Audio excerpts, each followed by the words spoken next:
It's kind of crazy. Definitely outside the box. But it's convenient. One area of business is shaking up how we pay for things. You don't need your phone, you don't need your keys, you don't need a scan card. It's the first cash register of its kind in the Midwest. And it's right here in Rockford. A lot of people don't want to bring in their wallets, don't want to bring in any cash. Whitney Martin profiles how the future of credit cards is inside our hands. Wednesday on 23 News.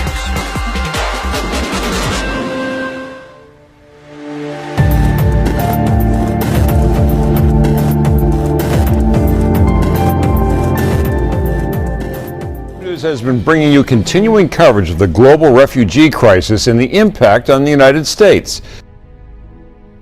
Some experts say potential refugees go through intensive screening with multiple agencies looking for biographic and biometric information. I found out that agencies will check the name and date of birth of the refugee who's applying. Officials will also check fingerprints, checking to see if someone has a criminal record or if they've applied for a visa elsewhere.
Definitely outside the box.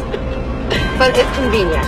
One area of business is shaking up how we pay for things. You don't need your phone, you don't need your keys, you don't need a scan card. It's the first cash register of its kind in the Midwest. And it's right here in Rockford. A lot of people don't want to bring in their wallets, don't want to bring in any cash.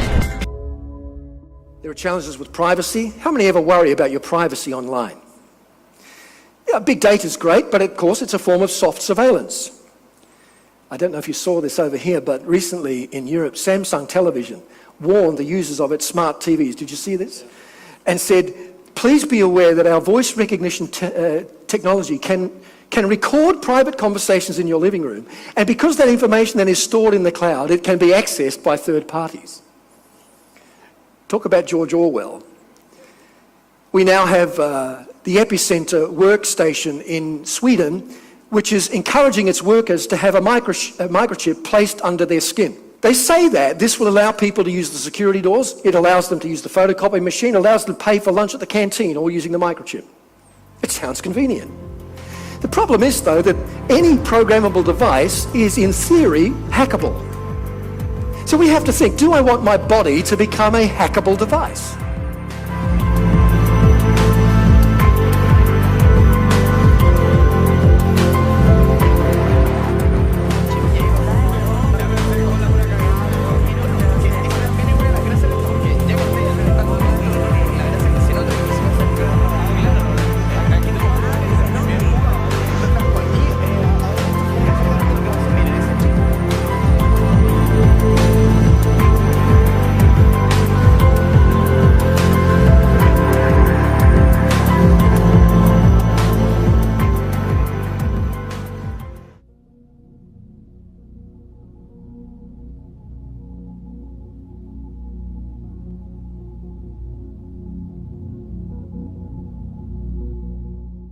Thrown out of court, the man accused of shooting at police during a standoff at Bankers Hill shouted at the judge today. 10 News reporter Candace Crone is live with what the family told her at the hearing. Candace, this was bizarre. I stand for a new world order. Titus Colbert refused to acknowledge he understood his constitutional rights at his hearing Friday. He's charged with attempted murder on 3 peace officers and 3 counts of possession of a firearm by a convicted felon. He didn't stay for the entire arraignment because he kept shouting at the judge. I will not be subject to criminal abuse. Prosecutors say he was armed with 2 rifles and a revolver Wednesday when he shot at officers from inside his ex-girlfriend's Bankers Hill apartment. Investigators say at one point he threw 2 guns out of the window. Authorities say they found 17 shell casings inside the apartment, but it's unclear exactly how many shots were fired. The shooting led to a 5-hour standoff which prompted school lockdowns and flights being suspended at Lindbergh Field. His family would not answer our questions about what may have led up to the incident. Their only comment was, "Jesus is Lord."